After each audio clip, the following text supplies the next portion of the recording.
You are now listening to the Here for the Truth podcast, hosted by Joel Rafidi and Erasmus Stylianesis. All right, everybody, welcome to episode 13 of Here for the Truth. Today, we have a very special episode for you with our guest today, Shane Bales. Now, Shane hasn't provided a bio for us, and he's requested that we explain who he is on his behalf. So I thought the best way to do this was to bring it back to his initial blog, The Ruiner, and read you a paragraph from his introduction. So Shane was raised within quote unquote Illuminati systems. In Shane's own words, I was a member both by blood and by initiation. I was educated and trained by their members at the highest level and for several years assisted them in their goals. While I was a member and involved, a large portion of my job was to understand their plans, how they will be presented to the world, and what this would cause. The Illuminati itself used to call me the keeper of secrets, which anyone reading this with experience will understand. Shane, thank you for being here. Welcome to Here for the Truth. Happy to be here. I love you both. So this is going to be fun. Yeah, thanks, man. It's ever since I heard you with David in your conversation a couple years ago, man, it was really nice to connect and just really value a lot that you shared on even on that talk. And I don't know, Joel, if you wanted to start off with a question or. Well, let me kind of drop the disclaimer that is also on that blog. Okay. So when I started writing the blog, I didn't write it for the general public to read. I had a group of people who knew me personally and had been through similar, if not the same things as I had. And also understood that I had a little bit of an overview that they didn't have of the different sections that they were in. So I had these people asking me questions, and it was a lot of emails, a lot of, trying to keep up with each of them and answer all their questions and everything. And it was a lot of work for me, and I was busy at the time. So one of them had actually suggested me writing it into like an article form, stylizing it a little bit and putting it on the like on a blogger for them. And then that way they could all just kind of access it. And if they had questions beyond that, then I could just, deal with the questions one-on-one. But that's how it started. And so it was really intended for, about 13 people to read when I started it. I think that number got to 20 or 21 by the time it ended. But in the process, it got found by, a lot of different truth researchers on the internet for reasons we don't need to get into. But basically a keyword matched one of the titles of one of the articles that I wrote. And so it got picked up and put on forums. And the next thing I knew, it went from, 20 people to thousands of people who were reading and following along. So I kind of changed the tone of it once I figured out that, more than just my intended audience was reading it. And so it did kind of take a little bit of a turn as it went, but it had an end date when I started it. Like it was really like, these are the topics I'm going to write about. And once that's done, it's done. So that was the way that it was all approached. And I never intended to do any interviews or anything like that, because again, when I first started, of course, I didn't intend anyone to really read it. And even once everybody was reading it, I still didn't really intend to do interviews. But I guess I realized that, the character that I wrote that blog through isn't necessarily me as a human being and as a person.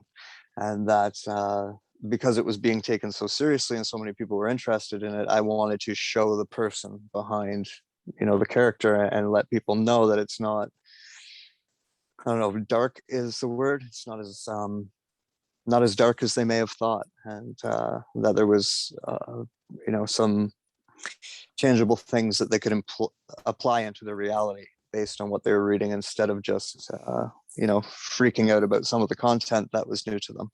Yep. No, awesome. And it's a fascinating blog, definitely, and we'll drop a link in the show notes here for anyone that wants to read that. I guess let's bring it back to the basics. So you were raised within Illuminati projects or programs, correct? Yes. Illuminati is a word that we use in this community for them. Is that the word you're happy to use? Word. going forward? It's the word that I'm happy to use, because that's what All right. we all understand. It's like an umbrella group that Yep. oversees a bunch of different cults, programs, and projects throughout the world. Yeah. Yeah. Okay. So on a basic level, what goes on in these programs? Well, programs themselves, it's a lot of testing human potential and testing human behavior, and a lot of different type of simulations to see, what would happen if you put humans in specific types of situations, and how well they could interact with those situations. There's a component of it that's kind of what people think of as a mystery school, where they're teaching you things that are considered paranormal sciences in the real world. Things about magic, law of attraction, as different words that we know, to kind of explain that, as well as heightening or nurturing psychic abilities and telepathy and things such as that. And then there's the cult aspect of it, which I think more people are a little bit more familiar with, because that involves a lot of the like ritualistic stuff that they do, a lot of the like, to go down that dark road, the rape and the sacrifice, and the gross stuff that they do, all falls under what I call the cults category. And then projects are something that they kind of, you see that come out through, say, like a lot of Freemasonry, where they work in community building and things like that. They would influence, say, Hollywood to implement, say, predictive programming and things of that nature. Kind of culture steering, if you will. So how ancient is this system? How long has it been here, and how long have these cults and programs been going for, approximately? About 13,000 years, give or take a few years here or there, just to round it to something easy. Yeah. They also have part of their belief system goes back way further than that as well.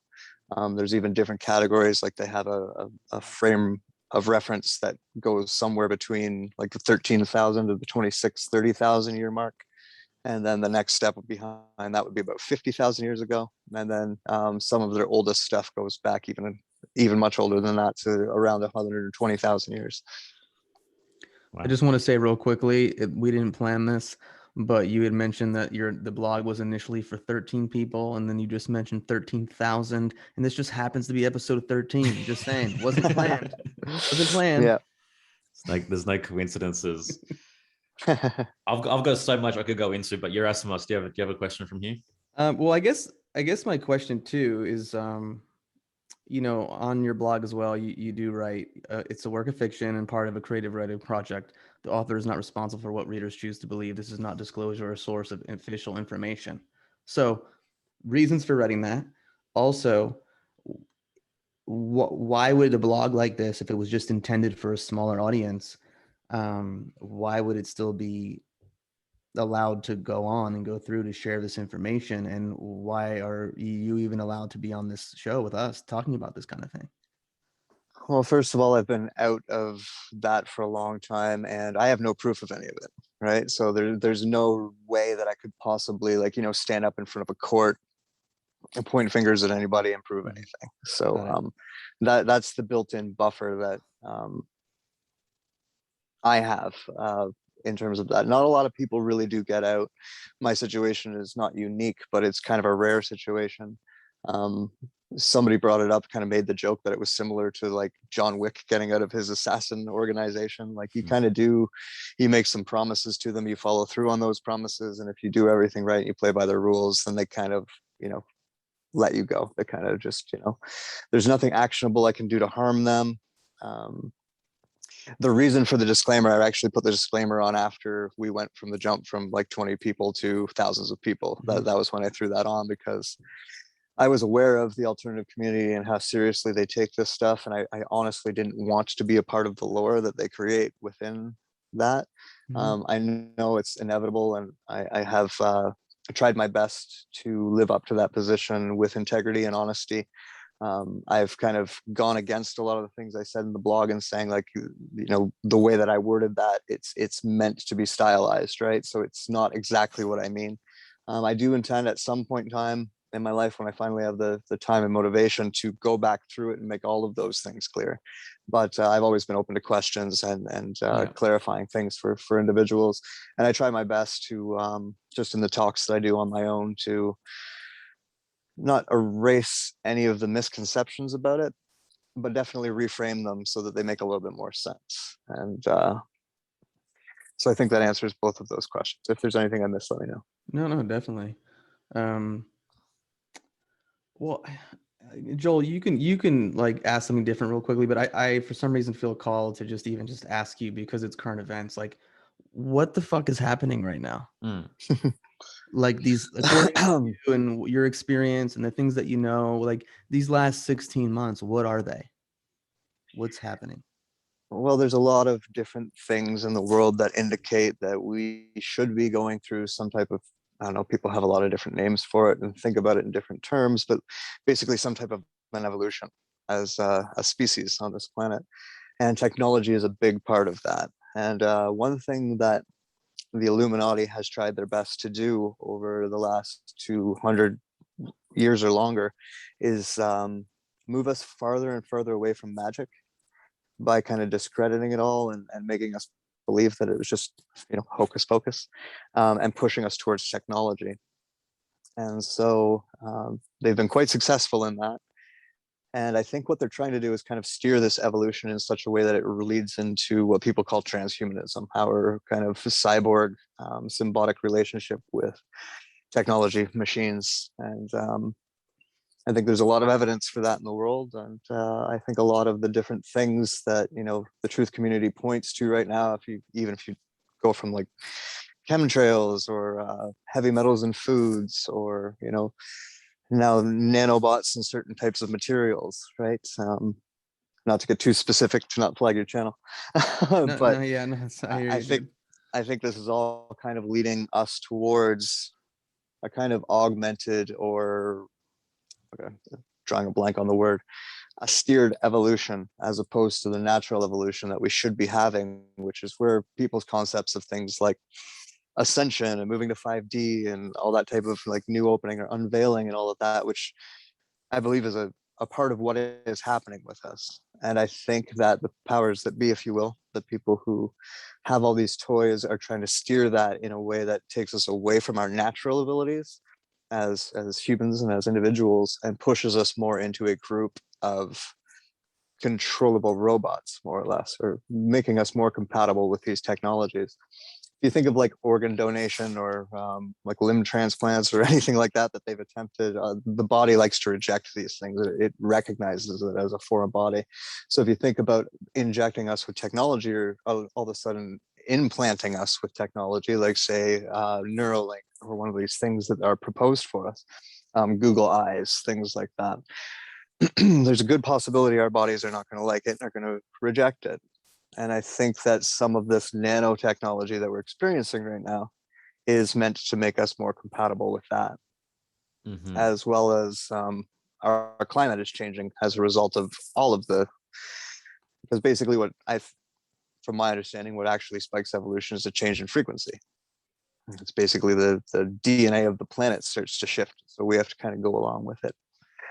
And I think as a result of that, they have to try and control the weather. They have to try and control our awakening, if you will, and steer us back into something that they still do have that, on and off switch control for through technology.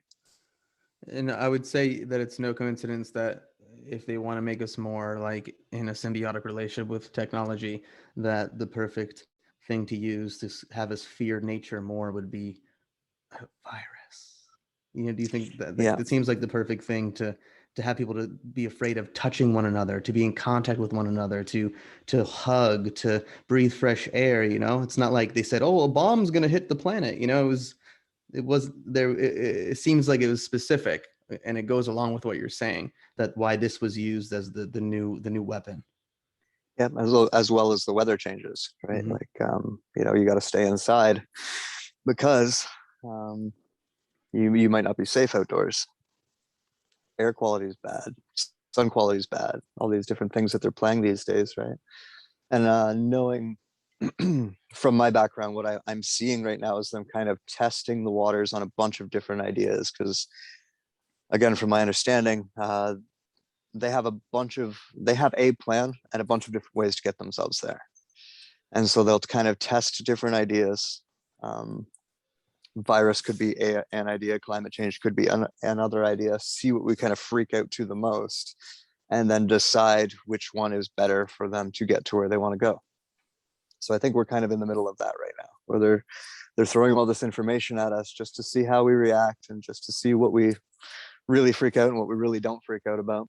And then whatever the next step to get us to that place, which I believe is ultimately transhumanism, is will be what they do next, I guess. Yeah.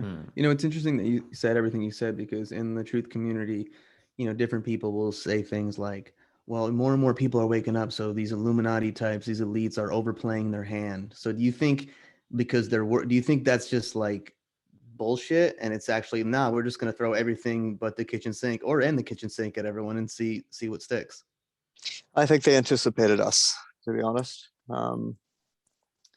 One of the things that I kind of spoke out about very early on was about them wanting to kind of discredit the truth community as well, by making it appear crazy. And I think and when I was talking about the lore that I didn't want to add to, that's kind of what I meant. There's a lot of different topics in the truth community, and then there's a lot of different rabbit holes to go down, and some are deeper than others. Some are a little bit further out into woo-woo land than others, right? So it can be pretty easy for people to get on board with, like, maybe this was made in a lab, right? As opposed to something that is natural, as opposed to, oh, they have clones, right? So that's a big jump for the average person. Exactly. Or maybe not even that, like more than the average person.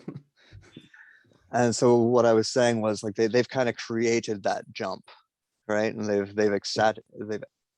made that far extreme even deeper than it's supposed to be, or could be, or should be naturally, so that they have that to point at when people are trying to give alternative health news, or people are trying to talk about whether or not it was made in a lab, or whether that kind of thing, something that is at that level of conspiracy. And then I think when I saw QAnon coming along, I saw that as like the other side of the plan, or at least targeting the other side of that audience, where it was like they were throwing out all these false predictions and getting people to really believe in them and talk about them and spread the information all over the internet. And then when someone comes along and wants to talk about conspiracy theory, it's crazy talk, right? And like I'm automatically not going to listen to you because I heard about that Q shit. You're talking about Q, right?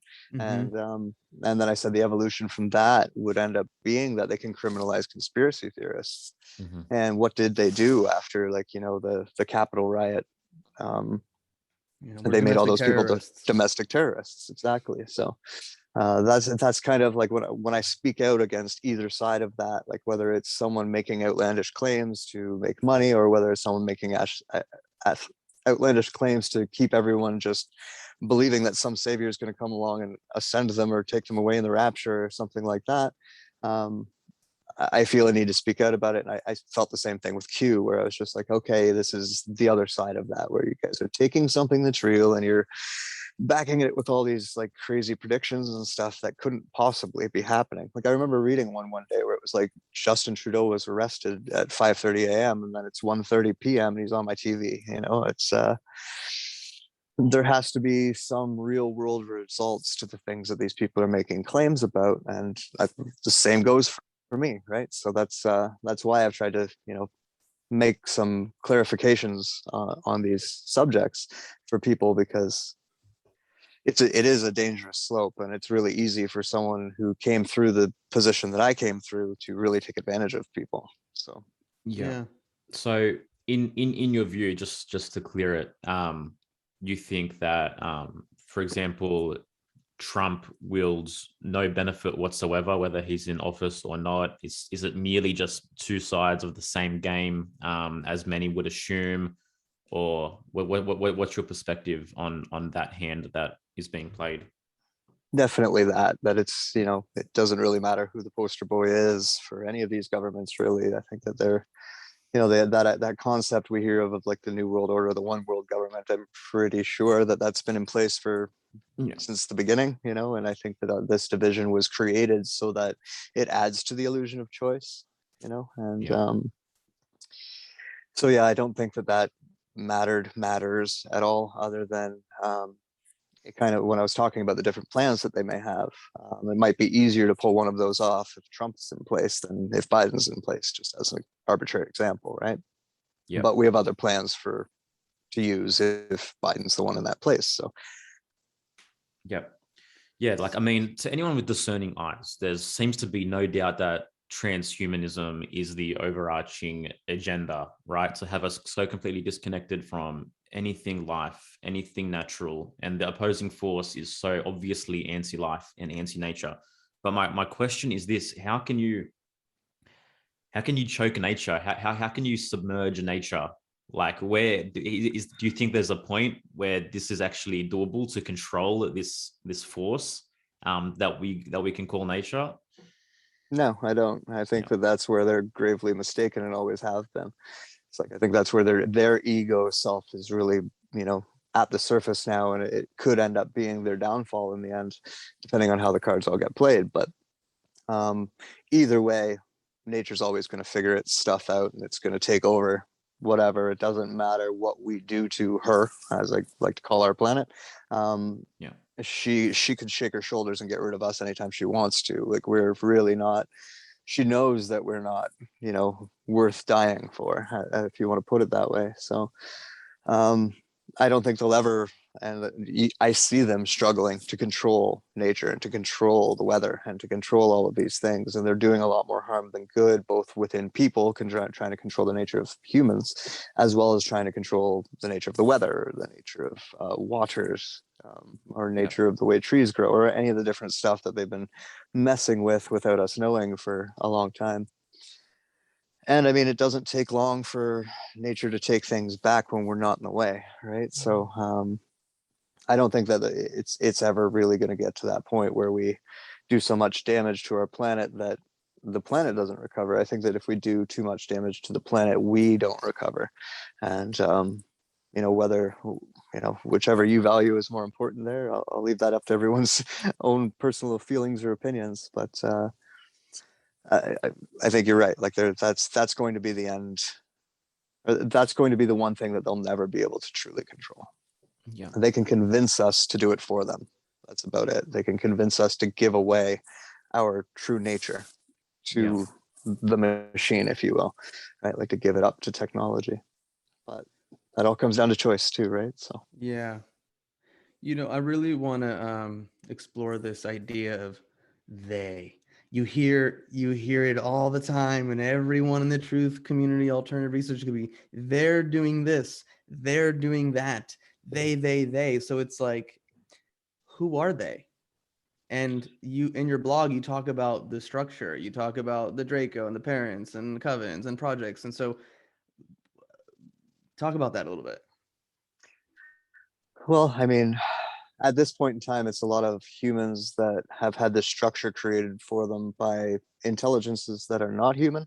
Let's just leave it at that. But and a lot of the reason why they're having, it's, people might say that we're waking up, so they're having a hard time holding on to things.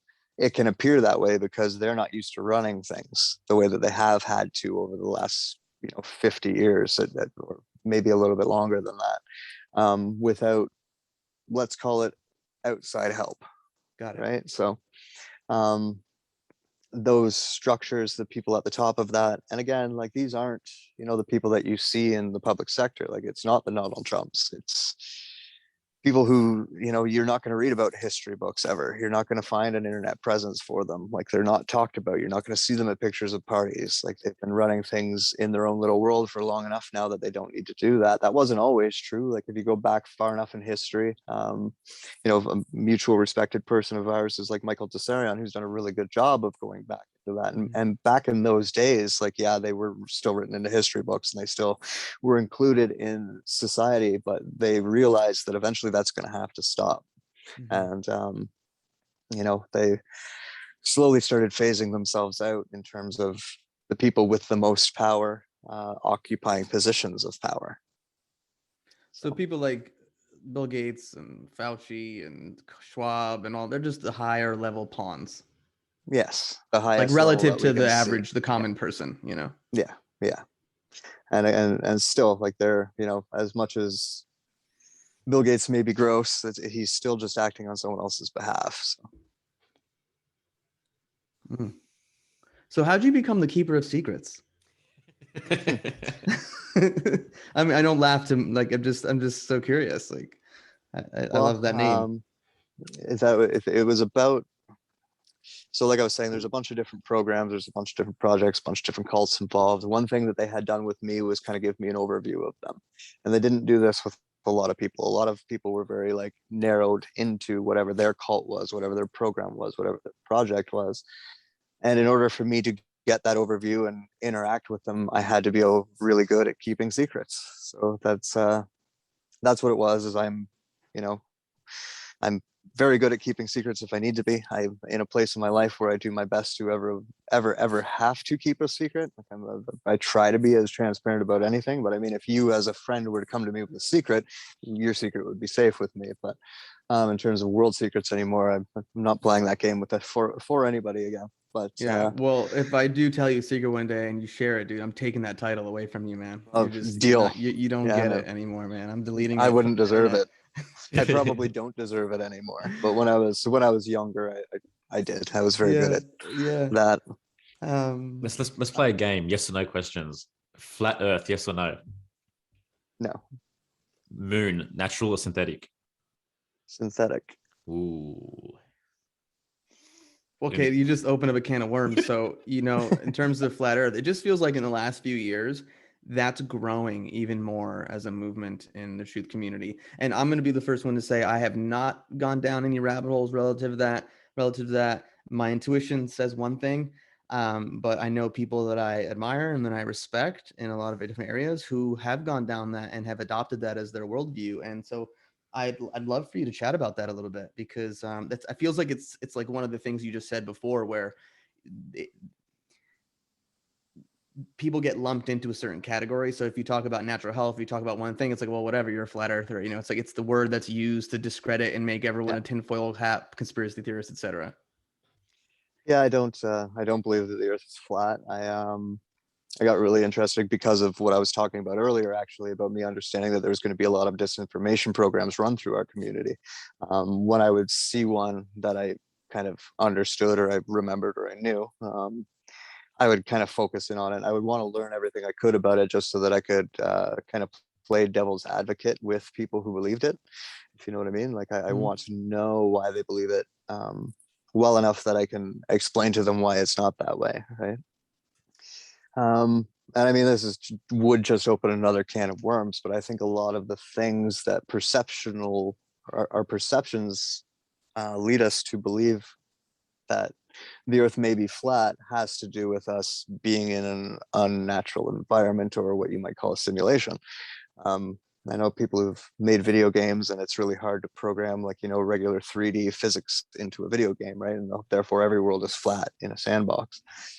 So personally, I think that's where some of the anomalies that, you know, maybe can't be explained away do come from. But for the most part, you know, we don't all understand science, and so we can't all just go based on just our perceptions all the time, right? And I think when it comes to physics, especially astrophysics, that's one of those places where, you know, trusting the experts at least a little bit could do us some good.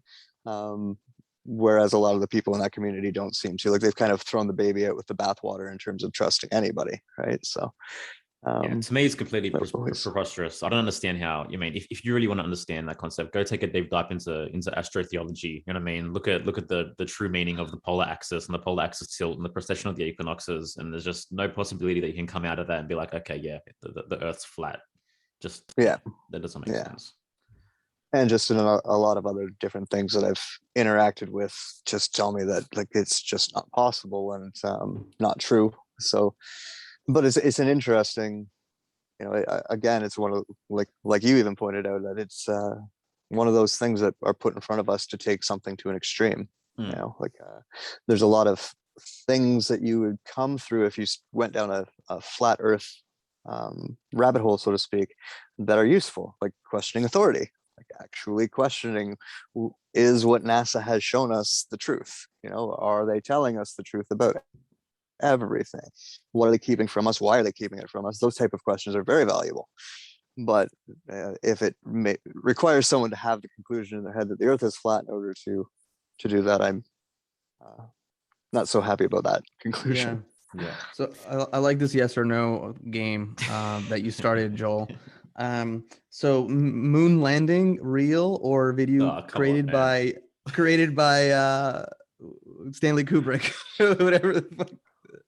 Well, maybe a combination of both. Okay, cool. Sometimes things don't go to schedule, but you still need to show someone something. So you might want to film something on a soundstage just in case. Gotcha. Okay. Well, you mentioned the word, so simulation, yes or no? Personal feeling is yes. Yeah. Wow. But simulation in what, like the Matrix movie kind of thing, or? Very similar, yes. Well, I've listened to the entire Requiem for a Machine series, so I do have a bit of backstory here, which a lot of our listeners won't. But so basically, what comes out of that is that we're living within a replay, right? Yeah, kind of like an interactive movie. Yeah. Where certain things are kind of on the rails in terms of like, this is going to happen to have this effect, kind of like planned cause and effect. But the actual details of the cause can change. Yeah. I mean, again, it's one of those things where, I did that series because I do believe it. And and other people that I know very well also did and had asked me to spell it all out in that way, so I did. And I prefer that people don't listen to it. I would not because I feel like I sound stupid or anything like that. I just mean like I would much rather have people believe that they are in the natural environment and that none of that is true. I don't think that it matters whether I'm right or wrong. And yeah, I don't even like my own idea. So all right. You go. So last one, if we're talking Matrix, are we all in stasis pods right now? If I'm right about the rest of it, then yes, we would be. How do I unplug, bro? Like, where's the red pill? Well, I mean, I think that's at this point in time, the end of our movie, our own personal movies. Yeah. Which I don't want to. I'm going to say it now, but I didn't just want to say death because, there's going to be one or two people who'd be like, "Oh, I want out of the Matrix." Then, so that seems, and I never want to. I never want to encourage that. As a matter of fact, and if you do end up watching the series, you'll hear me say it. Like, for the people who have kind of encountered it on their own or kind of felt like this might be the case on their own, watching that series is actually very empowering. Whereas for people who, don't feel that way or haven't already come to that conclusion on their own, it can seem disempowering. So that's why I kind of don't recommend it. That's why I never promote like my own stuff, right? Like I'll promote your show, but I don't promote my own really. So it's one of those things where I'm going to put this out here, and I would prefer if people could just take their own responsibility for it. I'm happy to explain, like answer any questions like I'm doing now. But yeah, I think that at the end of the day, it shouldn't change how you live your life. So your goals should still be the same, regardless of whether I'm correct or not. So again, and I'm just curious, I like just having this conversation and seeing where it goes. But like, okay, so my life ends, I die a long life, and my spirit, what's that? A soul, spirit, incarnation? Do I get like what do you think? Again, I'm curious what do you think happens? Is the idea of incarnation in the way that we've learned it through different spiritual traditions accurate, or is it just more hogwash? No, I believe it is accurate, especially that is the organic world, right? Is that you would go into, I know there's lots of different words for it, but the terminology I always use for it is the wheel of incarnation for planet Earth. And, you've probably heard things of like life reviews and looking back over your experience there, that all happens. And then from there, you can choose to incarnate here again or in another realm. And so many of us, if not all of us, have probably had experiences incarnating all over the place. And that's, feeds into our memories at times, and it feeds into our art at times, and it feeds into a lot of different things here at times. But yeah, so if in an organic setting, I believe that's the way it works. And that's definitely what I was raised on, was that the soul is not something that is contained by the body. It exists at multiple levels that we can't even perceive while in the body. It just happens to have the ability to attach itself to DNA, essentially, to drive these cars that we call bodies. I love it. I love it. I just need to sit with that for a second. So at some point in time, we all chose to be here to have this experience. Yes. And did we have insight as to what this experience might entail, as to what the challenges might be? Yeah. I think we maybe not, because there's other people having experiences in here, and their experiences are probably going to bump into us. So some things will kind of happen, call that randomly. I like to use the word happenstance. Some things will happen that maybe weren't intended or weren't planned for or taken into account, but it's still, I think that the way that we set up our incarnations, it's still not outside of a realm of possibility that we've accepted when we choose to incarnate. And that's a hard thing. It's maybe not so hard for the three of us, but I mean, if you were in a third world country right now and you heard me say that, you'd be like, fuck you, dude. Sorry if swearing on your show, but yeah, I understand that. I don't think we'll get taken off big tech platforms for that. Maybe for the conversation we're having, but not this curse word. But yeah, I think that that's a lot of how it works. Is you kind of like choosing a video game character to go play. Like creating your own avatar or your own what's the name in an RPG? Avatar is the name. Yeah, I'm so curious about that because lately I've been having this conversation with people around like, well, yeah, you create this soul contract, and so you know what's going to happen, or to some degree, and it just made me think about that because a few weeks ago, one of my closest friends was murdered, and the human part of me obviously has gone through just waves of emotions and navigating what you would do when someone close to you and you care about passes. But then there's that part of me that like understands, or at least wants to understand and believe the things that we're talking about right now, that like his soul, like that was an agreement that he made on some level. And so it makes me feel like it gives me peace, but then it also is like, what the fuck? I don't know. I just wanted to share that because it's I think a lot of it is that from our soul level, our perception is just infinitely more nuanced than it is from playing within these brains, right? And I think that there's certain things that we can't grasp because of the emotions we feel while we're living in it. Like how could murder possibly be good? Like that's a very valid question.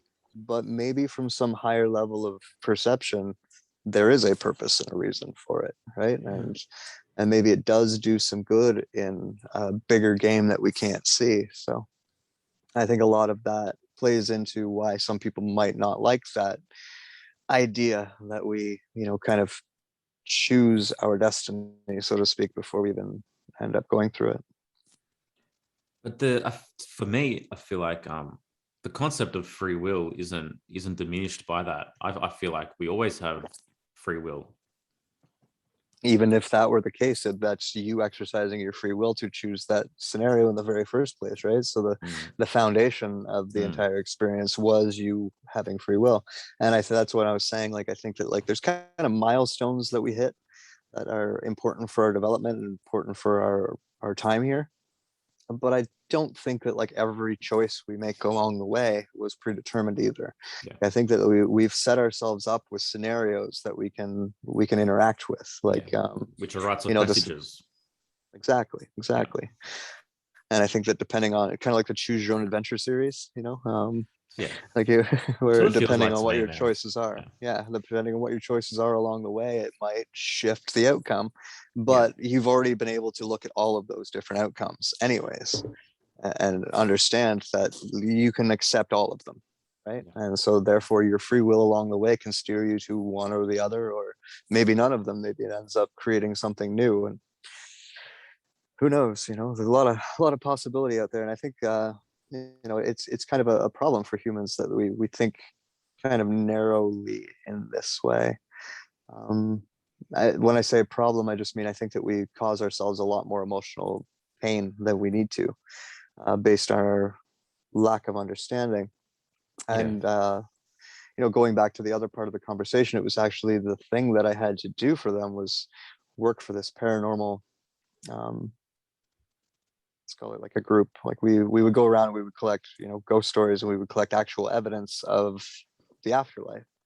And they would tell us that, the reason why we were doing this was because they wanted to create a re-education package for schools, where they put all this information in schools and just taught, kids when they go to school, hey, like when you die, like, shit happens. You're not just dead, and here's a bunch of evidence, here's a bunch of video, here's a bunch of audio, here's a bunch of things that we can show you to teach you about this and prove that to you.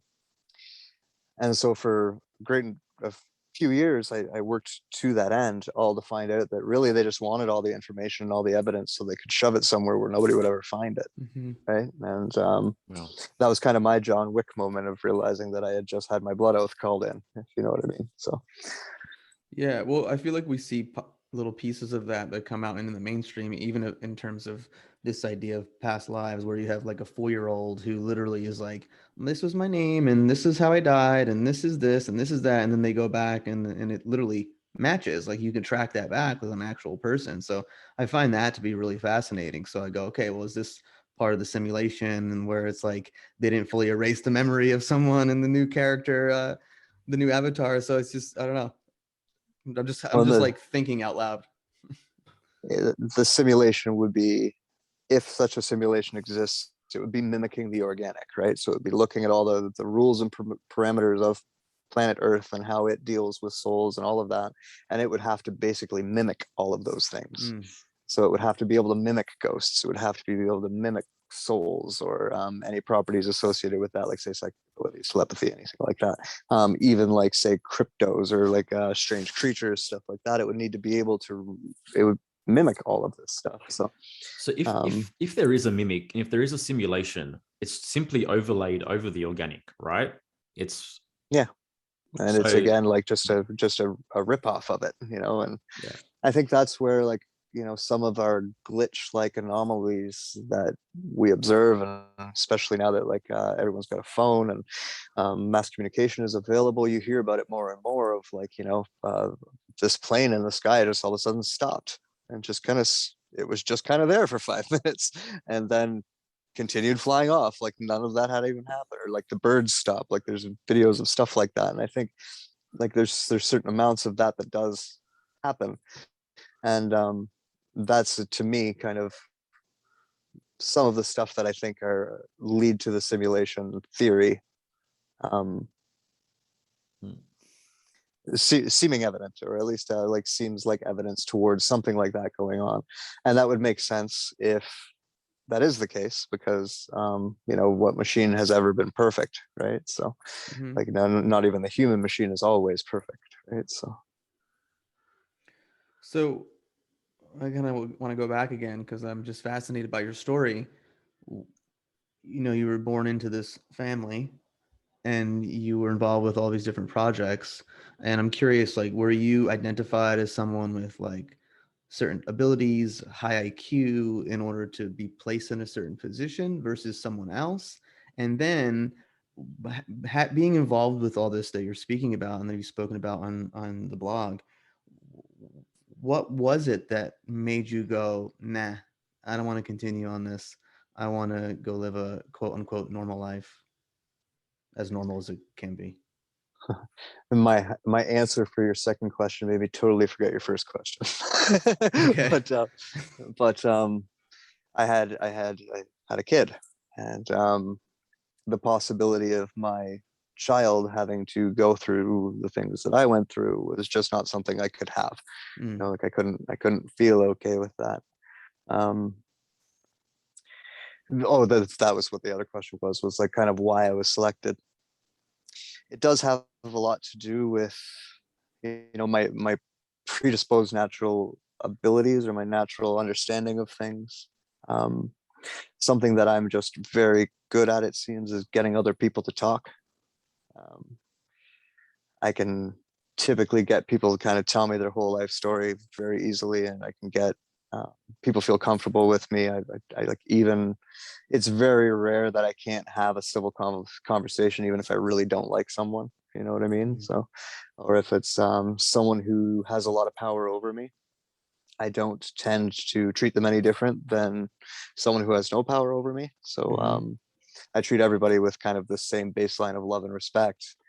Um, I'm human, so I have my own triggers, my own buttons that you can push. But especially when I was younger, I was very good at controlling all of those. So that was a lot of what I was used for, if you want to put it that way. Mhm. What they utilized me for was like communicating with people, or mediate difficult conversations, or be the first person to interact with an individual that maybe doesn't want to interact with anybody. Right. So I've had different people describe it to me, like a word that a friend used recently, and they used to always say was solace, is that I create a feeling of solace in people when I'm talking to them. Mhm. And that gets people pretty open with me. And so I was really good at, say, getting confessions out of people, or getting people to admit to something they had done that they didn't want to admit to. And so that was one of the things that I was kind of utilized for, that I have natural skills in. Mhm. It's good to know. Joel, if you and I ever get into a disagreement and we're upset with each other, we're going to call Shane, okay? Just so you know. I'd be happy to do it. Thank you. Well, I was Thank you. thinking the preface for the question was, why don't you have the special abilities? Oh, why don't I? Yeah. Listen, dude, I do. I just don't like to talk about them, okay? Well, I think everybody does. It's just different degrees of it. And I think what ends up happening is, like, they'll identify like a child with like a heightened predisposition to it, and they'll choose them to nurture that ability, as where like a lot of people have it, knocked out of them as opposed to nurtured. Um, People like myself who went through these programs, projects, and cults, we had that aspect of our nature nurtured. So So I for some reason I keep thinking, I don't know if it's maybe I read it on your blog, but I just keep thinking of like the Bourne trilogy, like Bourne movies. And I just makes me think of like, again, are other people that have been in your position, like are there certain projects or things that they go through where their memory is like erased in terms of what they know and what they can share if they do somehow get out, or they're allowed to leave? Or again, I'm just like kind of fascinated with the nuts and bolts around that. And if you want to talk about that, please do. well, yeah, there's a lot of truth to that. Like, that's the most common thing. Obviously, like, option A is just take them out, kill them, Yeah. get rid of them. Option B would be to erase it and let them go live a regular life somewhere. Hope that they never remember. And then an option like mine is kind of rare, but they get something that they want out of it, so it works. And like, I'm not doing any harm to them. Like, there's like, they're half of your audience is probably laughing at me in a way, you know what I mean? So that's kind of what Yeah. I expect when it comes to the greater, like the mainstream. Like, I'm never going to go on the news and talk about this stuff, right? Because first of all, I am a sane person, so I Mhm. realize how insane this all sounds, and therefore I wouldn't do that.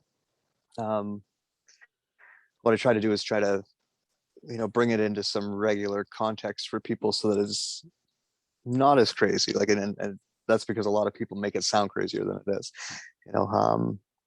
There's like different concepts, like the secret space program, and people being out there fighting space aliens and stuff like that, right? And there's not a lot of truth to that. um, a lot of the technology that they used to make people believe stuff like that is coming out into the mainstream right now.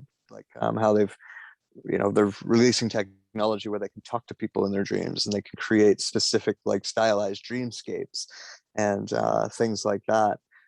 Being able to induce dreamscapes through the use of like DMT based drugs and things like that's kind of what they've been doing in these programs. When I said they were testing people's abilities to do different things, a lot of it was run in very, very, very convincing simulations where people believed something was going on that wasn't really going on.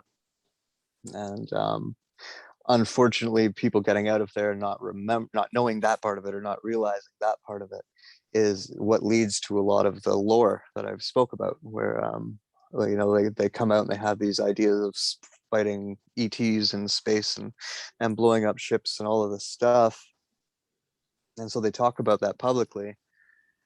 And then anybody who did go through these things and did manage to get out and ends up speaking publicly, has a really hard time with it, because they have to kind of battle all of this other speakers and other things that people have said. And going back to the way that I came forward, even when I was writing the blog, and it was, people had noticed it became the thousands of people reading it. Even at that point, the only reason anybody knew who I was because of this little personal spat that I had with David Wilcock and Corey Good, from, if you've ever watched them on Gaia TV. Because David had asked me to do the cosmic disclosure thing, and I just refused because I knew where it was going to be taken. Oh, wow. And then through that, like I knew Corey before and after. So once I heard the final version of that story, I had to say something. I'm like, no, this is not true. And like, I have Skype messages between the three of us that can show that this is untrue. And so I had kind of done that, but that's the problem, right? Is that and I get asked this question about that particular individual all the time. Like, maybe he believes what he's saying. I don't believe that he does, but there are people out there who are saying similar things that do believe what they're saying, and they have every reason to. I'm sure you guys have both looked into the human mind more than just a little bit, and understand like kind of how impressionable it is, and how writeable it is. Like, you can write memories into people. You can gaslight people into believing just about anything you want them to believe, if that's what you want to do. Through MK Ultra style programming as well. Like, you can do whatever you really want with a person if you have enough access to them. So again, that's another phrase we hear so often in the truth community. MK Ultra. People just throw it around. It's MK Ultra. Yeah. The person, this celebrity, Britney Spears, MK Ultra. And it's like, well, okay, what is it? What exactly is it? What programs or what rituals would be in place to MK Ultra someone? Well, it's the basis of MK Ultra is like splitting the brain into various alters, creating basically DID in humans, or dissociative identity disorder in humans, and then programming the different alters to do different things, or at least teaching them to do different things, or just trying to mold the personalities as they're developed. So there's a natural process where a person goes through a lot of trauma, and then there's the unnatural process where you cause a lot of trauma, and then while they're in that traumatized state, give them various types of symbology, put them through different types of simulated experiences, make them watch Clockwork Orange style, listen to the same song and watch all this, that type of thing is MK Ultra. And it is kind of like a blanket term now for trauma-based mind control, right? But that's what it is trauma-based mind control. And it's just that the MK Ultra that we read about, like, that was the 50s, 60s, 70s, 80s. They didn't put that to bed. They just got a lot better at it, right? So now it's like kind of a cultural thing. They kind of have us all MK Ultra'd, if you will. But even the term MK Ultra, I put that on the same category that I put like the word Illuminati. It's just a word that we can use to sum up a concept real quick and easy for people. Cool. Yeah, no, I'm happy that you said that, because I was just curious about that, because again, it's a thing that you hear often, but I like the way you put it, for sure. Yeah, well, the thing is now all programming through any media is just blanketed as MK Ultra or any conditioning. Exactly. Yeah, exactly. And then it just makes it sound more extreme than it is. I shouldn't say worse, but it makes it sound more extreme than it is in a lot of cases. Yeah, but there is a manipulation obviously taking place, but it might not be as extreme as that specific exercise, I guess.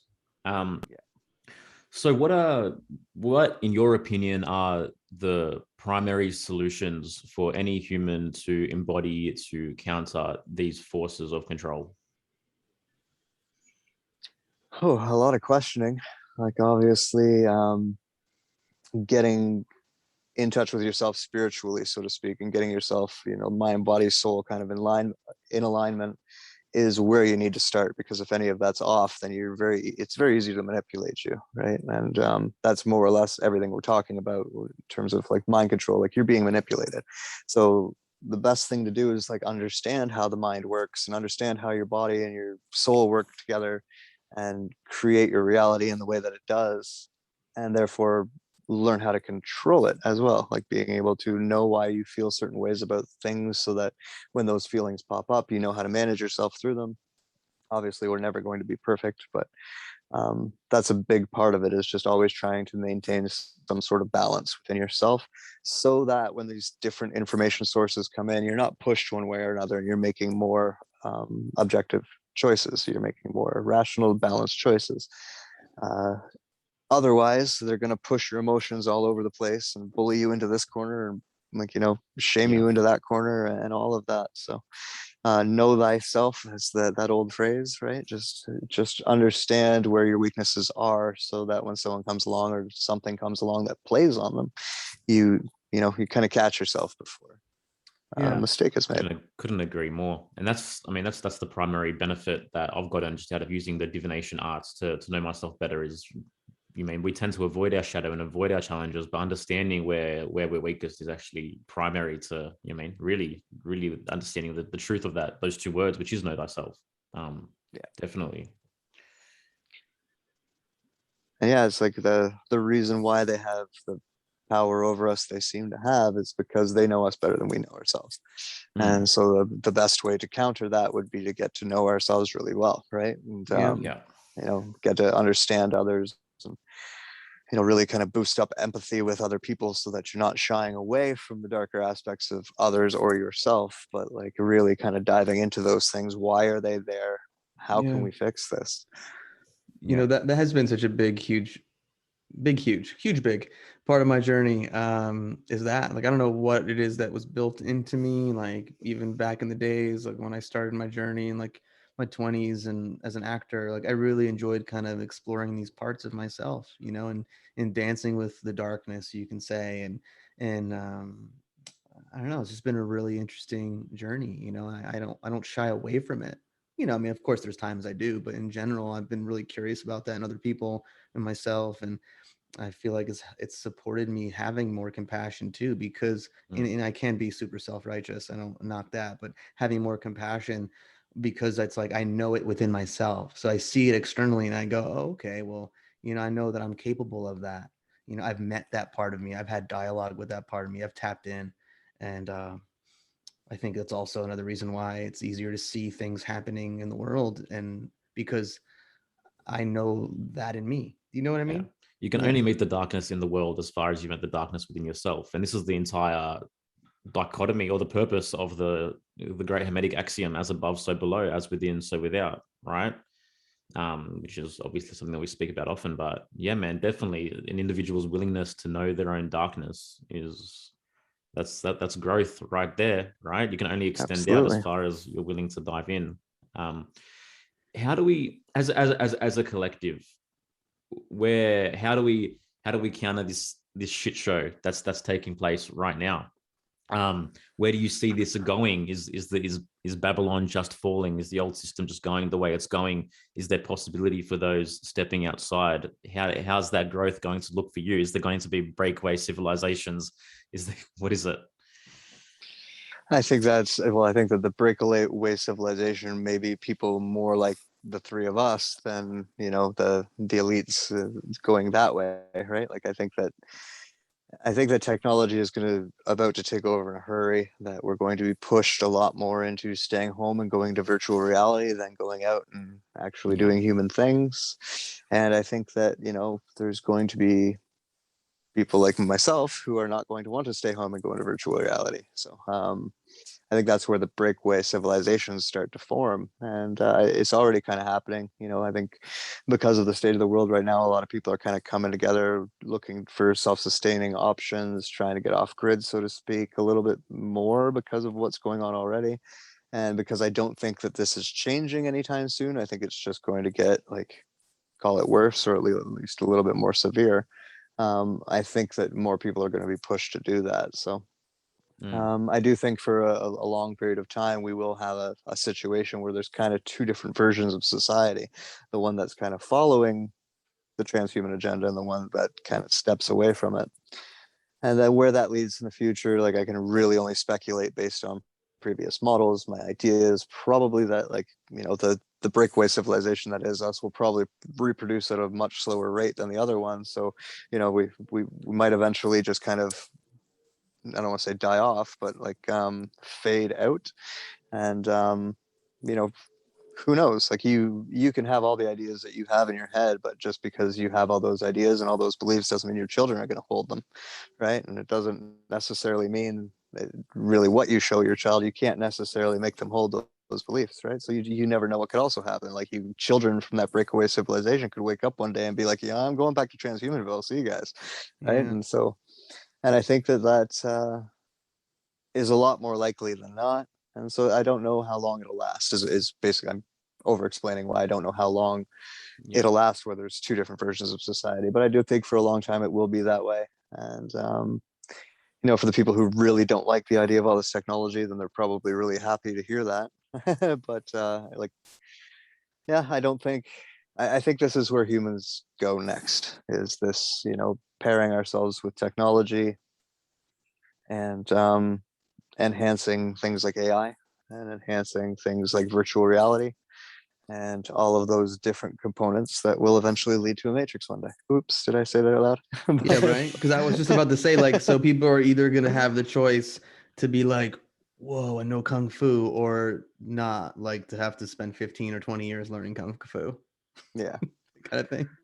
And then, I mean, you just imagine the problems that could arise, and that I'll use the having a child example again.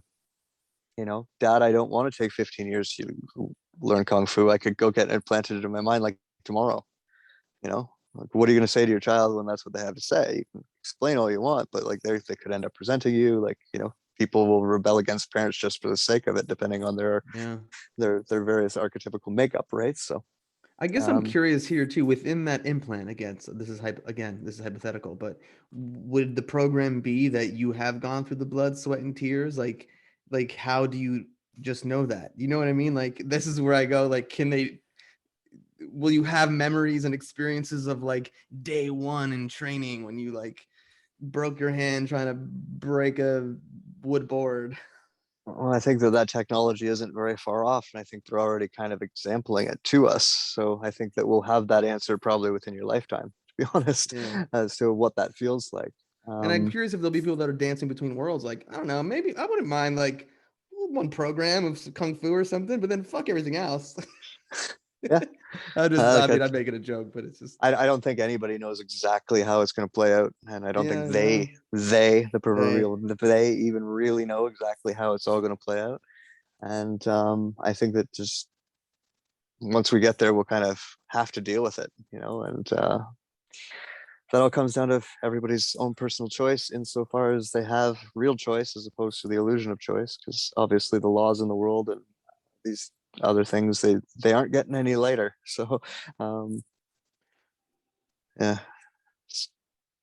interesting times. It's really interesting times, and I just love human connection, human touch too much. So like, for me, this is like the hill I die on to some degree, because I just care about it too much. You know, I'm a Greek, man. Like, passion and emotion and love and food and connecting, like that's just part of my blood. Like, you're gonna try to take that away from me? Like, nah, bro.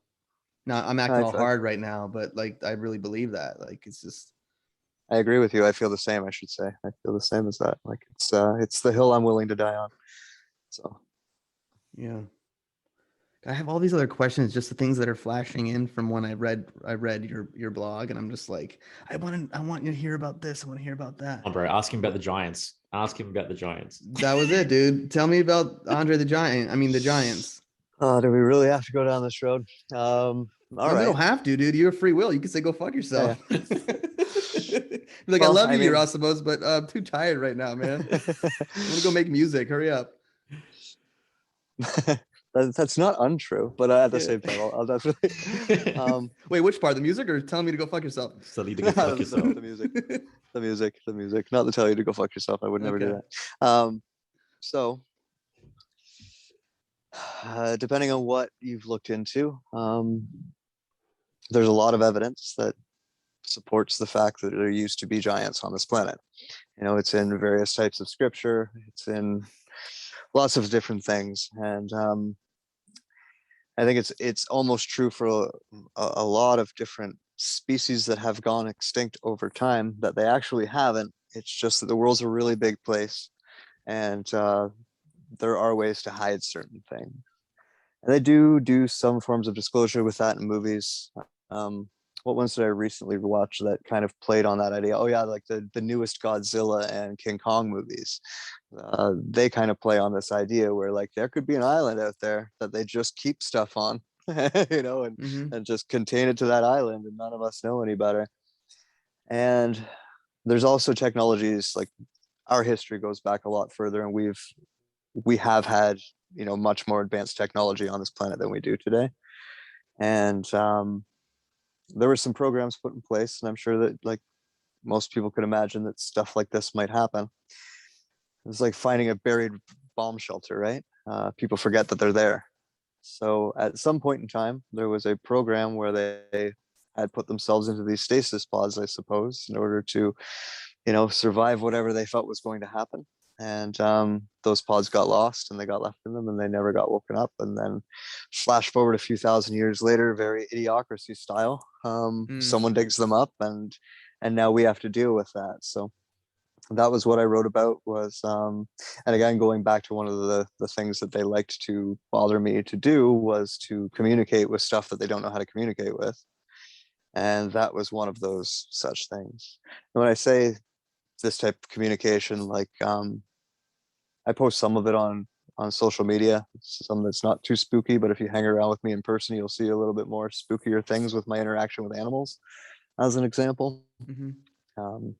You've heard the phrase like horse whisperers, or there's that one lady who's the jaguar whisperer. Like there's a certain wavelength you can get on with animals so that they understand you kind of without words, right? And that's true for everyone. Like that's true for all of us. So with that particular discovery, if you will, that was something that they wanted me to personal joke cropped up just then when you said a certain word. I'm not laughing at anything else other than that. Just want to clarify that. All good. So how old were you when this took place? My memory with numbers is bad. It was a little bit before I wrote the blog, probably 2 or 3 years before I wrote the blog. So probably like 30, 29, 30 ballpark. I was actually out at the time. And that was when I was 26 that I was officially let go. They still kind of made my life miserable and well into my 30s, but and in some ways, like maybe they still do, and I don't even recognize it anymore because I stopped paying attention. But yeah, it was kind of like I had been out for a little while, and then it was kind of a favor that they had asked me for, that they had called in. And yeah, it's a crazy thing to talk about with anybody who maybe hasn't already gone down a few too many deep rabbit holes. So I that's why I'm kind of stuttering and stumbling, because I'm trying to, like, in a way, respect your audience's time, because that's fine. I don't know the truth, man. We're here for the truth, bro. We're here for the truth, bro, and we honor your truth. So and we've talked about this so many times, and it's definitely something I speak about. Like, what is a truth-seeking journey? What is that? Like, does a person have a window of tolerance to take in ideas that maybe one part of them goes, "This shit's fucking ridiculous." Yeah, I think that's really healthy, to be honest. But still, yeah, I agree. Yeah. But to still be able to hold that, like, I think when I first heard your interview with David, I was just like, what? Like, this is crazy. And even though I had dabbled, like, I've heard things like that, it just made me think of one of my favorite sayings. It's like, truth is stranger than fiction. Or fiction is truth, depending on this, if you look at it from a Hollywood standpoint, and like predictive programming, things that get put out there. But I just think it's fascinating, and I'm open to it. Yeah, some people aren't. At the same time, I completely get how it can be very confronting for someone that's never even attempted to to consider these perspectives, because it is very reality shattering, right? For the average person that's never actually dived deeper into what might be possible. And those are the barriers that we're here to work through, right? As we absorb information, new walls come up and you deal with those walls and consider past them. Yeah. On that particular topic, if it was something that was going to really impact our lives in somewhere, if it really mattered outside of the fact that, you know, planet Earth has inhabited things a lot longer than we tend to talk about it doing so, then I would be, you know, then I would be screaming it from the rooftops. You know what I mean? Then I'd be like, you should probably pay attention to this. But I also realize it's almost like fluff. Like at the end of the day, like it's going to have nothing to do with our future moving forward, right? Like that's a big part of our very ancient past. And yes, it would be nice if the evidence for it were to be released. And I think certain museums actually kind of recently are starting to do that, where they're starting to bring out these giant femurs that they had found. And I think Ecuador was one of the places that had displayed a 30-foot skeleton, right? And so these things are slowly creeping out, and that's what people call disclosure, I guess, but slowly creeping out into mainstream science and slowly being verified and slowly coming out. So maybe one day this topic will be revisited in such a way that it's actually meaningful, but it's not really meaningful. And the other thing too is like I'm the guy who calls bullshit on a lot of the stuff that I even talk about, because I hear so many people out there talking nonsense about it, and I don't believe a lot of the whistleblowers that are out there. Like I never would have chosen to do this if it didn't fall onto my lap the way that it did, and I wasn't kind of presented with this responsibility to do something about it. And I'm not one to just run away. So, you know, I thought, like, what's the best way to face this? Well, then I'll just stand here and my truth, as people say, and I'll just do my best to approach it with integrity and just be honest with people. Like, no, I don't, like, you know, I don't believe a lot of it. I don't think Tom, Dick, and Harry are telling the truth, and I don't think Sarah Jane, and I'm throwing out arbitrary names here, none of these are actually meant to be anyone in particular. I don't think that they're telling the truth, and I know that it sounds like the same thing that I'm saying, but I didn't want to say it, and they're really getting off on doing this. So, you know, what I found through continuing this is just that, like, the fundamental things that I was taught about how we should be viewing our world and carrying ourselves, people can find all of that in various teachings, various, like, divination arts is an example of that. You know, there's various paths to get there, but I did learn it all, so I feel like I can sum it up in a way that a 6-year-old can understand it, and so that's kind of what I try to do. Yeah, no, man, it's very obvious in the way that you present this information as well, that, you mean, there is this hesitancy. It's like, I really didn't want to be here. I didn't want to be the one to bear this and to hold it, but there certainly is real integrity in the way that you present this information, and thank you for that. You don't sensationalize anything. Yeah. You know, I don't get that vibe from you. And then and then I turned around the corner and I was in the forest, and then Bigfoot came up to me and we shook hands and had a steak together. You know? Yeah, I mean, I don't do that, and I wouldn't do that. You know, maybe if the three of us were sitting around a campfire one night, I will share some crazy experiences with you, but I try my best. A lot of people want that, and I've wrestled with it personally. And again, it all comes down to what I think that I need to share, what my experience can help benefit other people in, is just the stuff that's applicable to everyday life. And if it's not, then I'm just storytelling, and that's not necessarily what we need. I mean, there's a time and place for it, but that's not necessarily what we need. Right now. So do you think Bluebeam is still on the cards, Project Bluebeam? I think that they've gotten way better at it, to the point where they just kind of can completely rewrite our sky if they want to. I don't think that, like, that Bluebeam fake alien invasion thing is going to happen. What about I think it's just been talked about. Well, yeah, I mean, no, just because it's, and this is kind of me putting their hat back on and saying, like, that's kind of petty. You know, like, going that route, like, what's currently going on seems a lot more appealing to that type of psychopathy. So agreed.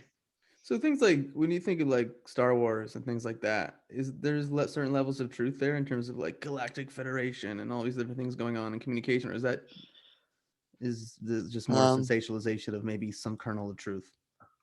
I think that these things exist in the universe. I don't know that planet Earth has anything to do with it, you Gotcha. know. And I always thought that the opening line to Star Wars was interesting a long time ago, in a galaxy maybe not so far away. Mm-hmm, mm-hmm. I think would probably be the accurate part of that. I think that like and what I know from my time on the inside is that they know a lot about history that they just don't tell people, right? Like they literally start things back in Sumeria, like what, 12,000 years ago, and just run forward. Is it even that far back? Even they're willing to admit, like, is it Yeah. 5,000 years, 7,000 years?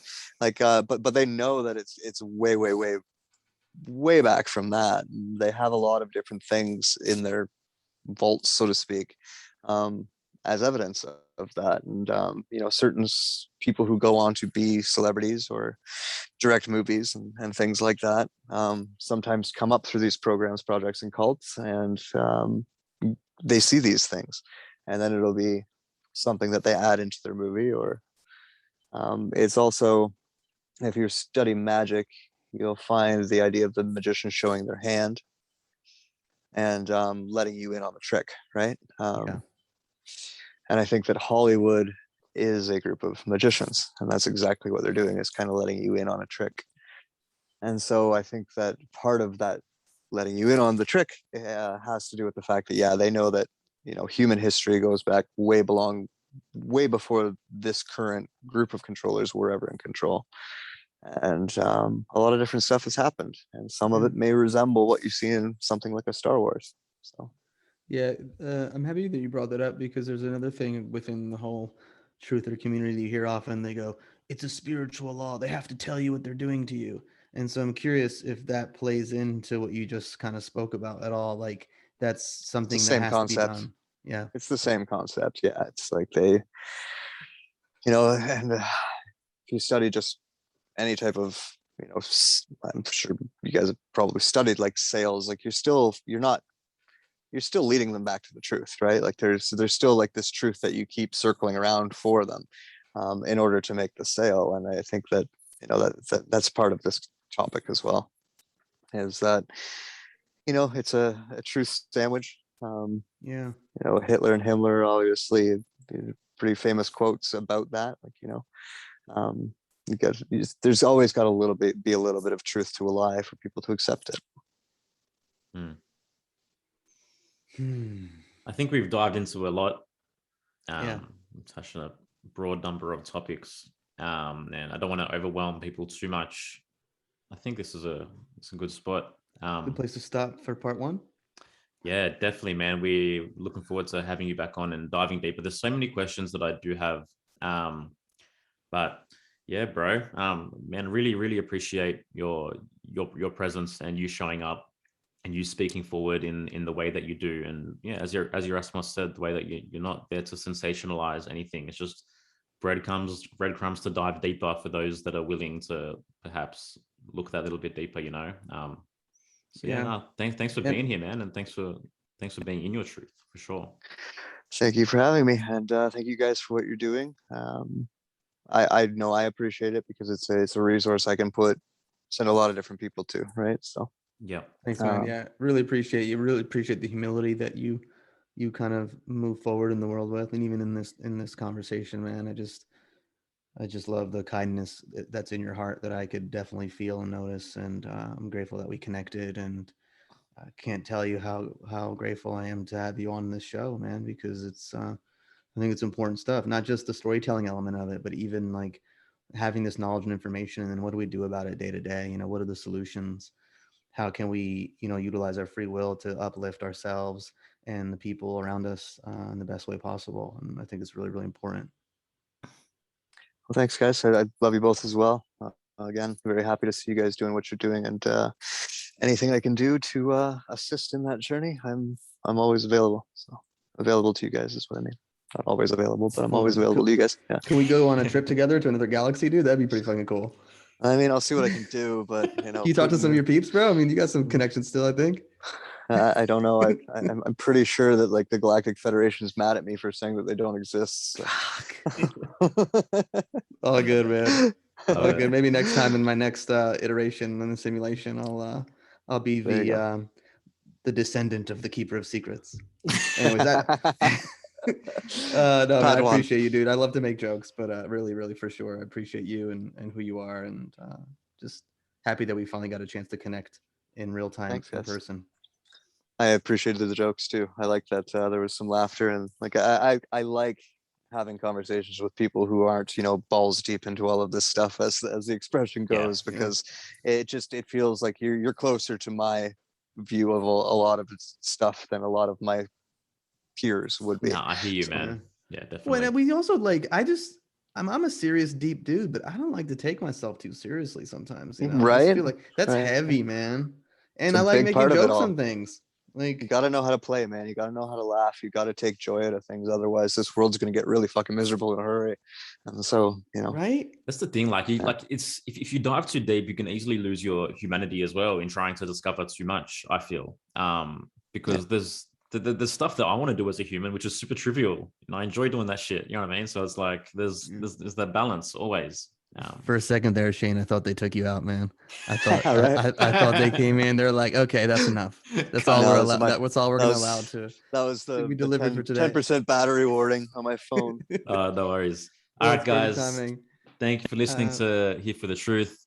Thank you all for being here, and we'll see you next time. Take care. Cool, brother. Bye, guys.